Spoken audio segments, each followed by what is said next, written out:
ধরে রেখে বন্দি করে রেখেছি, খাবার দিয়েছি, ওর প্রিয় খাবার।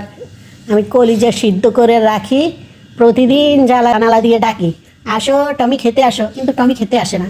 তারপর টমি দুধ খেতে পছন্দ করে, আমি বাটিতে দুধ নিয়ে টমিকে জানালা দিয়ে ডাকি, টমি আসো দুধ খেতে, টমি আসে না। আর আর যেন কি খেতে পছন্দ করে টমি? সিদ্ধ মাছ। সিদ্ধ মাছ। তারপর টমির সবচেয়ে প্রিয় খাবার হয়েছে কি? সিদ্ধ মাছ দিয়ে ভাত মেখে দেওয়া। আচ্ছা, তারপর টমিকে আমি ক্যাট ফুড নিয়ে দাঁড়াই থাকি, আসো টমি খেতে আসো। কোথায় কাট টমি? টমি আগে কি করতো, ক্যাট ফুডের কৌটা খুলে হাত সরাও, মুখ খুলে নিজেই খেত।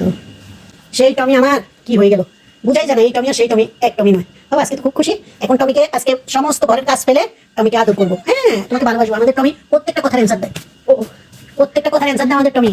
এখন সে আগের মতো কথা বলে না। টমি, এখন তোমার ভালো লাগছে?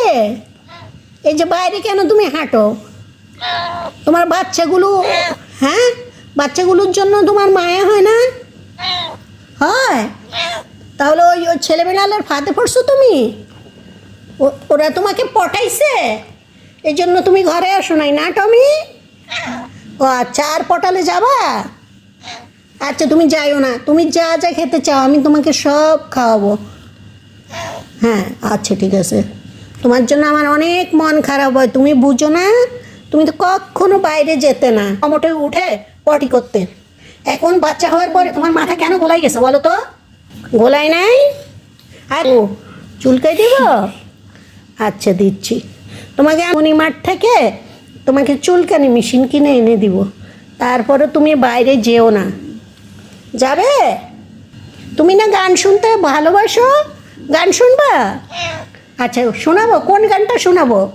ওই যে ওই গানটা শুনতে খুব খুব পছন্দ করো। হ্যাঁ, নীল ছোট ক্ষতি নেই, এটা কি রে? আকাশ তো বড়।